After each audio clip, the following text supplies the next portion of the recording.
স্বপ্ন দেখাটা যেমন সহজ, স্বপ্ন পূরণ করা ততটাই কিন্তু কঠিন। কিছু কিছু সময় ইচ্ছে থাকলেও ইচ্ছে পূরণ করা কিন্তু খুব কষ্টের হয়ে যায়। আর সেই ইচ্ছেকে পূরণ করার জন্য নিজেকে চেষ্টাও করতে হয় এবং কষ্টও করতে হয়। তো যাই হোক বন্ধুরা, আজকের ব্লগে তোমাদের সঙ্গে কিছু পার্সোনাল কথা তোমাদের সঙ্গে শেয়ার করতে চলেছি। তোমরা ব্লগটা দেখতে থাকো, আশা করছি তোমাদের খুবই ভালো লাগবে। আর যদি ভালো লাগে একটা লাইক কমেন্ট শেয়ার করতে কিন্তু ভুলো না।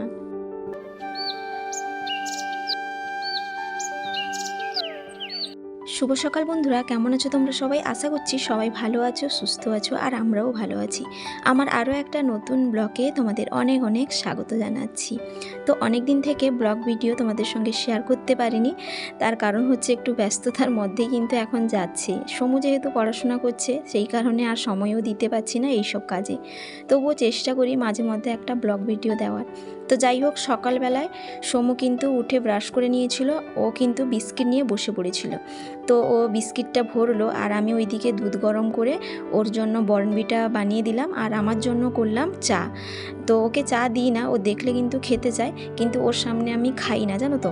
ওকে একটু লুকিয়ে খাই, বা ওকে আগে খাবারটা বানিয়ে দিই, ও খেয়ে নিলে তারপরে আমি চাটা খাই, না হলে কিন্তু ও বায়না করে চা খাবো বলে।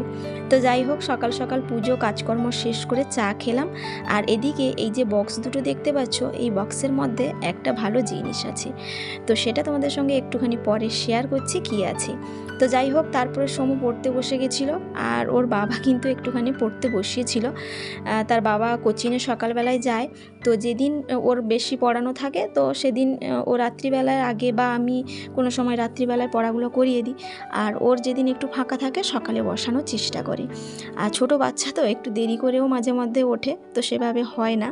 তো যাই হোক, ও পড়তে বসছিল, আর তারপর আমি চলে এলাম রান্নাঘরে। এখানে কিছু সবজি কেটেছি, উচ্ছে ভাজা করব, আর একটা টক রান্না করব, আর মাছের ঝাল তরকারি রান্না করব।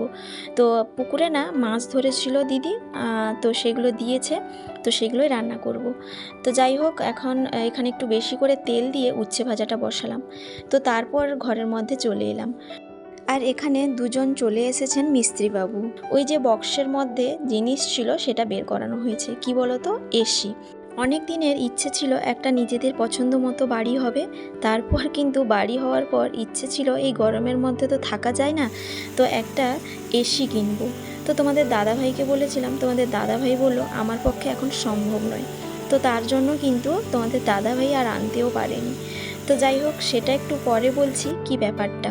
তো ওইদিকে আমি রান্না করছিলাম, তো তারপর ড্রিল করার আওয়াজ শুনতে পেয়ে ঘরের মধ্যে চলে এলাম। তো এসে যখন দেখি, সেই কিন্তু ঘরের মধ্যে কোনো কিছু পাতানো হয়নি, ড্রিল করা কিন্তু শুরু হয়ে গেছে। তো প্রথমে কিন্তু তোমাদের দাদাভাইকে বলে দিয়েছিলাম যে পালঙ্কটা একটু সরিয়ে রাখবে, আর পালঙ্কর ওপর কিছু একটা চাপিয়ে দেবে, না হলে ধুলো ময়লা পড়বে তো সমস্যা হবে। তো তোমাদের দাদাভাইও জিজ্ঞেস করলো যে বেডশিট কোথায় আছে, তো আমি বললাম। তো আমি ভেবেছি কি বেডশিটটা হয়তো ওপরে দিয়ে দিয়েছে, কিন্তু ঘরের মধ্যে যখন কাজ শুরু হয় তখন যখন এসে দেখি বেডশিট বাবুরাম দেয়নি। তো ওইটা দেখার পর প্রচণ্ড পরিমাণে মাথা গরম হয়ে গেছিলো। কারণ কি বলতো, ঘরের মধ্যে সব কিছু জিনিসপত্র ছিল, আর ওকে এমনিতেই বলে দিয়েছিলাম যে বেডশিট চাপিয়ে দেবে ওর ওপর, না হলে ধুলো ময়লা পড়বে, কিন্তু ও চাপায়নি। তো কার না রাগ ধরবে না বলো। আর এমনিতে ও অফিসও চলে যাবে, আমি একা এই ঘর পুরো পরিষ্কার করব। যেহেতু ও অফিস চলে যাবে, তো একার পক্ষে পালঙ্ক সরিয়ে পরিষ্কার করাটাও অসম্ভব ব্যাপার। তো প্রচণ্ড পরিমাণে রেগেও গেছিলাম, আর কিছু করারও নেই। এসে যখন দেখি ড্রিল করা শুরু হয়ে গেছে, এমনিতে ধুলো ময়লা এমনিতে পড়েও গেছিলো, তো তারপর আর কিছু দেওয়াও হয়নি। তো যাই হোক, কষ্ট হবে নিশ্চয়ই, তো কিছু করার নেই, হয়ে যখন গেছে আর কিচ্ছু করার নেই। তো যাই হোক, মিস্ত্রিবাবু কিন্তু ড্রিল করার পর সামনে এসিটাও লাগিয়ে দিয়েছিলেন, মানে ঘরের মধ্যে, আর বাইরের মধ্যে যে ফ্যান একটা ছিল ওইটা লাগিয়েছেন। আর ফ্যানটা না তুলতে একটু সমস্যাও হয়েছিল, তো তার জন্য মিস্ত্রিবাবু আবার ওপর থেকে কিন্তু একটা দড়িতে বেঁধে তারপর ফ্যানটাকে একটুখানি নামিয়ে সেট করেছেন। আর ওইদিকে কিন্তু কাজ এখনও চলছে, এখনও কিন্তু শেষ হয়নি। আর এটা অনেকেই হয়তো জানো, এটা কিন্তু ফিটিংস করতে অনেকটা সময় লাগে। আর প্রচণ্ড পরিমাণে রোদও উঠেছে, কারণ এখন না 6টা 6:30 বাজলেই কিন্তু রোদ উঠে পড়ে, প্রচণ্ড পরিমাণে গরম। আর একতলা যেহেতু বাড়ি, একেবারেই থাকা যায় না। আর ওইদিকে একটা ব্লু কালারের পাইপ দেখতে পাচ্ছ, ওটা কিন্তু এক্সট্রাভাবে লাগানো হয়েছে, কারণ ওই ফ্যান থেকে যে জলটা পড়বে তো দেওয়ালের গা বেয়ে পড়লে কিন্তু সমস্যা হবে, মানে দাগ হয়ে যাবে। তো সেই কারণে এক্সট্রা পাইপ লাগানো হয়েছে। তো তারপর কিন্তু আমার রান্নাবান্না কমপ্লিট হয়ে গেছিলো। ওইদিকে এখনও টুকিটাকি কাজ চলছে, তারই ফাঁকে আমি এখানে তরমুজ একটা ফ্রিজ থেকে বের করে কাটছি। তরমুজটা ওই দাদা দিয়ে গেছিলো, তো ফ্রিজে রাখা ছিল জানো তো, তো খাওয়া হয়নি। তো যেহেতু ঠান্ডা ঠান্ডা, তো ওইদিকে প্রচণ্ড পরিমাণে রোদ উঠেছে, তো তার জন্য ভাবলাম মিস্ত্রিবাবুদের জন্য একটুখানি তরমুজ কেটে দিই, ঠান্ডা ঠান্ডা খেতে কিন্তু বেশ ভালো লাগবে। তো তারপর একটুখানি ওই আঙুরও ফ্রিজ থেকে বের করে আঙুর একটুখানি দিচ্ছি। তো ওনারা এসছেন, অনেকক্ষণ ধরে কাজ করছেন, যদি কিছু না দিই একটা খারাপও লাগে। তো সেই কারণে একটু তরমুজও কাটলাম আর একটুখানি আঙুর দিলাম। তো এখন নিয়ে যাচ্ছি। তো নিয়ে এসছিলাম, কিন্তু আবার ঢাকা চাপা দিয়ে রাখলাম। ওনারা এখনও কাজ কমপ্লিট করেননি, মানে কাজটা কমপ্লিট হয়ে গেছে, গোছানো হয়নি। তো ওনারা গুছিয়ে তারপর এখানে এসিটা চালিয়ে দেখছেন যে ঠিকঠাক আছে কিনা। আর তোমাদের দাদাভাইকে স্লিপ করে দিলেন যে কত টাকা লাগানোর খরচ। তো আমাদের এসিটা নিয়েছিল 42,000, আর এখানে মিস্ত্রিবাবুর খরচ হয়েছে 3,500 টাকা। মানে আমাদের না এক্সট্রাভাবে কিছু জিনিসপত্র লাগানো হয়েছে, তো সেই কারণে কিন্তু 3,500 টাকা পড়েছে। তো তারপর কিন্তু তোমাদের দাদাভাই খেয়ে অফিস চলে গেছিলো, আর তারই মাঝখানে সোমুকেও স্কুলে ছেড়ে দিয়ে এসেছিলো তোমাদের দাদাভাই, আমি খাইয়ে দিয়েছিলাম। তো সবাই যাওয়ার পর তারপর আমি এখানে কাজে লেগে পড়েছি। আর হ্যাঁ, মিস্ত্রিবাবুরা যাওয়ার আগে কিন্তু তরমুজ আর আঙুর খেয়েও গেছেন। তো তারপর এখানে আমি কাজ করতে নেমে পড়লাম। দেখতেই পাচ্ছ প্রচণ্ড পরিমাণে কিন্তু এখানে ধুলো ময়লা আছে। আর সত্যি কথা বলতে কি, গরমের মধ্যে এমনিতে তো কাজ করতে ইচ্ছেও করে না, তার উপরে এই ধুলো ময়লা দেখলেও থাকতেও ইচ্ছে করছে না। তো তোমাদের দাদাভাইকে যখন বলেছিলাম যে তুমি বেডশিটটা চাপালে না বা পালঙ্কটা একটু সরিয়ে নিলে না, তখন ও বলছিল যে হয়নি যখন বাদ দাও, আমি এসে পরিষ্কার করব। মানে ও এখন গেছে অফিস, আর অফিস থেকে এলে নাকি পরিষ্কার করবে। ও তো জেনে গেছে যে ওর দোষটা ছিল, তো সেই কারণে আর কিছু বলতেও পারছে না। ও নিজে থেকেই বলল ঠিক আছে রেখে দাও, আমি এসে পরিষ্কার করব। আর যেহেতু আমার বিকেলে ডিউটি আছে, তো এখন যেহেতু টোটালি আমি ফাঁকা আছি, সমস্ত কাজকর্ম শেষ, তো তার জন্য এই জিনিস ফেলে রাখাও আমার পক্ষে সম্ভব নয়। আর যা হওয়ার তো হয়েও গেছে, কিছু করার নেই। তো তার জন্য এখন ভালো করে একটু পরিষ্কার করে নিচ্ছি। আর এত পরিমাণে ধুলো ময়লা হয়েছে তোমাদেরকে বলে বোঝাতে পারবো না। মানে আমার নাক তো একেবারেই বন্ধ হয়ে যাচ্ছে, প্রচণ্ড পরিমাণে ধুলো। আর নাক বন্ধ করলেও গরমের মধ্যে থাকাও যাবে না। আর এখানে না পালঙ্কর নিচে সবসময়ের জন্য একটা পেপার পাতানো থাকতো, তো সেই পেপারটা তোলেনি। তো সেই পেপারটা তোলেনি বলেও ধুলো ময়লাটা বেশিরভাগই কিন্তু পেপারের মধ্যে থেকে গেছে। তো যাই হোক, যতটা পরিমাণ চেষ্টা করছি একটু পরিষ্কার করার, হয়তো পুরোটা পারবো কিনা জানি না যদিও, কারণ প্রচণ্ড পরিমাণে ধুলো, সেটা তোমাদেরকে আর বলে বোঝাতে পারবো না। তো যাই হোক, এখন ভালো করে একটু পরিষ্কার করে নিই, আর তারই মাঝখানে তোমাদের সঙ্গে একটু পার্সোনাল কথাও শেয়ার করে নিচ্ছি।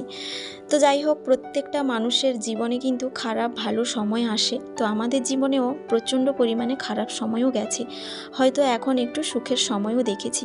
আমি যখন খুব ছোট ছিলাম তখন কিন্তু আমার বাবা মারা যায়। তো তারপর কিন্তু দুইজন দাদা বলো মা বলো সবাই মিলে কিন্তু পড়াশোনা করিয়েছে এবং মানুষও করিয়েছে। মায়ের প্রচুর ইচ্ছে ছিল যে মেয়ে কিছু একটা কাজ করবে, যে পয়সাই পাক না কেন যেন নিজের পায়ে দাঁড়াতে পারে, যেন কারুর কাছে হাত পাততে না হয়। তো সেটা কিন্তু মা থাকাকালীন ইচ্ছেটাও পূরণ হয়েছে। কিন্তু প্রায় 2.5 বছর হয়ে গেল আমার মা কিন্তু মারা গেছে। আমি যখন খুব ছোট ছিলাম তখন কিন্তু আমার বাবা মারা যায়। আর সেই ছোটোবেলায় বাবা কিন্তু যেখানে যেত আমাকে নিয়ে যেত। মানে আমি ছিলাম ছোট মেয়ে, দুজন দাদার পর আমি হই। তো তার জন্য একটা আদরের ছিলাম। আর প্রত্যেকটা বাড়িতেই কিন্তু বাবার কাছে মেয়ে কিন্তু খুব আদরের। তো সেরকমও আমি ছিলাম, কিন্তু ভগবান খুব তাড়াতাড়ি বাবাকেও নিয়ে নিয়েছিল। তো তারপর কিন্তু আমি পড়াশোনা করলাম বা কিছু একটা কাজও করলাম, সেটা মায়েরও ইচ্ছে ছিল, তো মায়ের ইচ্ছেটাও পূরণ হয়েছিল। তো কাজ পাওয়ার পর ইচ্ছে ছিল একটা স্কুটি করব, তো সেটাও করেছি। আর সবথেকে বড় একটা ইচ্ছে ছিল দুজনের কিন্তু একটা পছন্দের মতো বাড়ি হবে, তো সেটাও কিন্তু ভগবানের আশীর্বাদে হয়েও গেছে। আমার বাবা মাকে সবসময় বলতো যে পরের বাচ্চাকে সবসময় ভালো চোখে দেখবি, ভালোবাসবি, তখন দেখবি ভগবান নিজের বাচ্চাদেরকে খুব ভালোভাবে রাখবে। আর সেই কথাগুলো এখন কিন্তু পুরো মিলেও যাচ্ছে। তাই আমরাও সবসময় চেষ্টা করি নিজের বাচ্চার থেকেও লোকের বাচ্চাকে ভালোবাসতে। তো যাই হোক, তোমাদের সঙ্গে কিছু পার্সোনাল কথা শেয়ার করে নিলাম। প্রত্যেকটা মানুষের জীবনে যেরকম খারাপ সময় আসে তেমনি কিন্তু ভালো সময়ও আসে। ভালো খারাপ না মিলিয়ে কিন্তু জীবন হয় না। শুধু ভালোও খুঁজলে পাবে না, বা শুধু খারাপ হলেও প্রতিটা জীবনে কিন্তু খারাপ সবসময়ের জন্যও থাকে না। ভালো খারাপ কিন্তু দুটোই থাকে। তো যাই হোক, কিছু কিছু মানুষের ইচ্ছে থাকলেও ইচ্ছে পূরণ করা যায় না, বা কিছু কিছু মানুষের ইচ্ছে থাকলেও অনেকটা কষ্টও করতে হয়। সেইভাবে আমাদেরকেও অনেকটা পরিমাণ কষ্টও করতে হয়েছে, তাই হয়তো এখন সুখের মুখ একটা দেখতে পেয়েছি। তো যাই হোক, সত্যি কথা বলতে কি, সব কিছু পেয়েছি কিন্তু তবুও মনে হয় আমাদের জীবনে কিছু নেই, কারণ আমারও মা বাবা নেই আর আমার হাজব্যান্ডেরও মা বাবা নেই। সেই রকম দেখতে গেলে না, অনেক কিছু যেমন পেয়েছি তার থেকে হাজার গুণ হয়তো ভালো কিছু হারিয়েছি। তো যাই হোক, কিছু করার নেই। এগুলো তো হয়তো সবার জীবনে যে সমানভাবে হবে সেটাও নয়, বা ভগবান যে মা বাবাকে সবসময়ের জন্য রাখবে সেটাও নয়। হয়তো আমার বাবা মা পরেও যেত, কিন্তু সেটা ভগবান আগে নিয়ে নিয়েছে। তো যাই হোক, সব কিছু খারাপ ভালো মিলিয়েই কিন্তু জীবন হয়। তো যাই হোক, তোমাদের সঙ্গে অনেক কিছু কথা শেয়ার করলাম। তো যাই হোক, তোমাদের সঙ্গে কথা বলতে বলতে অনেকগুলো কাজ কিন্তু আমি করে ফেললাম। ভালো করে ধুলো ময়লাগুলো পরিষ্কার করে সব কিছু বের করে দিয়ে এলাম। আর যেটা বড় তোষক ছিল, তো সেটাও একটুখানি ঝাড়ু দিয়ে পরিষ্কার করলাম। তারপর জল দিয়ে কিন্তু একটা কাপড় দিয়ে ভালো করে মুছে পরিষ্কার করে নিচ্ছি। আর এত পরিমাণে ধুলো ময়লা ছিল, তো তার জন্য বাধ্য হয়ে আবার গামছা কিন্তু ওই মাথার মধ্যে আর মুখের মধ্যে ভালো করে বেঁধে নিয়েছি, না হলে কিন্তু প্রচণ্ড পরিমাণে ধুলো ময়লা নাকের মধ্যে ঢুকছিল, তো সমস্যা হচ্ছিল। আর প্রচণ্ড পরিমাণে গরম, ফ্যানও চালাতে পারছি না, কারণ ধুলো আছে, গোটা ঘর কিন্তু ভর্তিও হয়ে যাবে, তো সেই কারণে। তো যাই হোক, কষ্ট করে কিন্তু একটুখানি পরিষ্কার করছি। আর এটা কিন্তু সবাইও জানো, কষ্ট করলে কেষ্ট মেলে, তো সেই রকমই একটা ব্যাপার।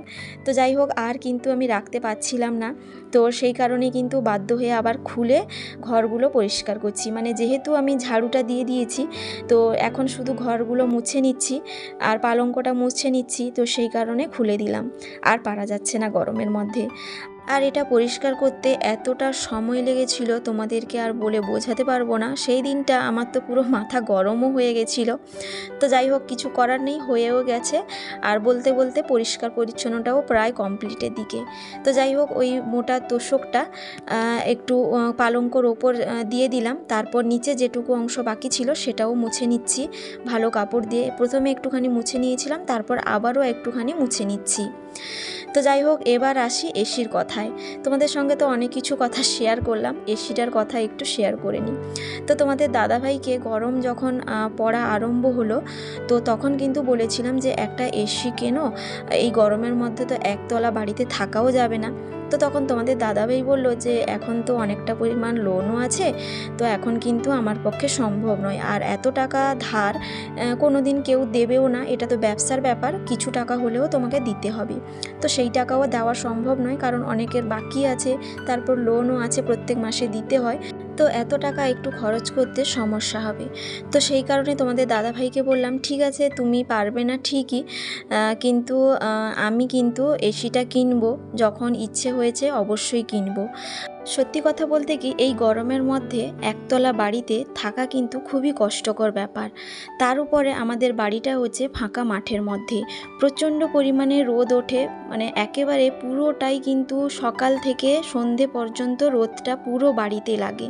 তো সেই কারণে না প্রচণ্ড পরিমাণে গরম হয়, এই রুমটাতে তো প্রচুর গরম হয়, একেবারেই থাকা যায় না। যেহেতু আমরা এই রুমটায় থাকি, তো সেই কারণে একটু ঠান্ডা না হলে একেবারে থাকা যায় না। আর ছোট বাচ্চা যেহেতু থাকে, তো সমু তো একেবারেই গরম সহ্য করতে পারে না, তার কিন্তু সবসময় দুটো ফ্যানই লাগে। তো সেই কারণে কিন্তু তোমাদের দাদাভাইকে অনেক আগে থেকে বলে রেখেছিলাম এসি কিন্তু গরমের সময় কিনবে, তো ও বলল যে পারবে না। তো সেই কারণে কিন্তু আমি এসিটা কিনলাম। আর সত্যি কথা বলতে কি, এটা হয়তো আমি কিনেছি ঠিকই, কিন্তু ওরও কিন্তু অনেকটা সাপোর্ট আছে, না হলে হয়তো আমি কিনতে পারতাম না। তার কারণ হচ্ছে, আমি যেভাবে বাবার বাড়িতে বাবা না থেকেও দুই দাদা বলো মা বলো পড়াশোনা করে কিন্তু মানুষ করিয়েছে, বা একটা নিজের পায়ে দাঁড়াতেও পেরেছি, তো সেইভাবে কিন্তু শ্বশুর বাড়ির সাপোর্ট না থাকলে কিন্তু আমি কাজেও যেতে পারতাম না। তো সেইভাবে দেখতে গেলে দুই পরিবারের যদি সাপোর্ট না থাকতো, তাহলে কিন্তু আমি আমার নিজের পছন্দ মতো জিনিসগুলো কোনো দিনই করতে পারতাম না। নিজের পছন্দ মতো একটা গাড়ি করেছি, এসিও করলাম, বা নিজের পছন্দ মতো একটা ঘরও করেছি। তো যাই হোক, আরও কিছু কিছু ঘরের জিনিসপত্র বাকি আছে, সেগুলোও নিজের পয়সা দিয়ে কেনার চেষ্টা করব। যেহেতু তোমাদের দাদাভাই লোনগুলো শোধ করছে, আর এদিকে আমি আমার পছন্দ মতো জিনিসগুলো কেনার চেষ্টা করব। তো যাই হোক, তোমাদের সঙ্গে আজকে কিন্তু অনেক পার্সোনাল কথা শেয়ার করে নিলাম। তো তারপর কিন্তু ঘরের পরিষ্কার পরিচ্ছন্ন কমপ্লিট করে তারপর চলে এলাম সমুর স্কুলে, সমুকে নিয়ে যাওয়ার জন্য বাড়িতে। আর এসে যখন দেখি সমুর প্রচণ্ড পরিমাণে মন খারাপ, তো অনেক কিছু জিজ্ঞেস করলাম, জানো তো, ও কোনো মতেই কিছু বলতে চাইছিল না। তো তারপর অনেক ভালো করে আদর করে জিজ্ঞেস করার পর ও বলল যে দাঁতে ব্যথা করছে। তো সেই কারণে ওর একটু মন খারাপ ছিল। তো যাই হোক, ওকে এখন স্কুল থেকে বাড়ি নিয়ে যাচ্ছি। তো বাড়িতে এসে খাওয়া দাওয়া করে সমুকে কিন্তু এখন নিয়ে যাব তার বড়মার ঘরে। তার আগে না একটুখানি ইচ্ছে হলো সাবুর পায়েস করতে, কারণ সাবুটা না ফ্রিজে রাখা ছিল আর নারিকেলও ছিল। তো তার জন্য ভাবলাম একটু দুধ নারিকেল দিয়ে একটু সাবুটা ফুটিয়ে নিই। সমু আর তার বাবাও একটু খেয়ে নেবে, আর আমিও একটু টিফিনে নিয়ে চলে যেতে পারবো। তো সেই কারণে একটু এইটা বানালাম। তো এখন হচ্ছে বন্ধুরা রাত্রিবেলায়, আর যেহেতু আজকে দুপুরবেলায় কিছু রান্না করে যাইনি, রাত্রিবেলায় খাবো বলে, তো সেই কারণে আজকে চাউমিন নিয়ে এসেছি। সমুর জন্য আলাদা একটা থালার মধ্যে নিয়ে নিয়েছি, ও খাবে, আর বাদবাকিটা আমি খাবো। আর তোমাদের দাদা ভাইয়ের জন্য রাখা আছে, ও বলল পরে খাবে। তো যাই হোক বন্ধুরা, আজকের মতো ব্লগটা এখানেই শেষ করছি। কেমন লাগলো জানাতে কিন্তু ভুলো না। সবাই ভালো থাকবে, সুস্থ থাকবে, আবারও দেখা হবে।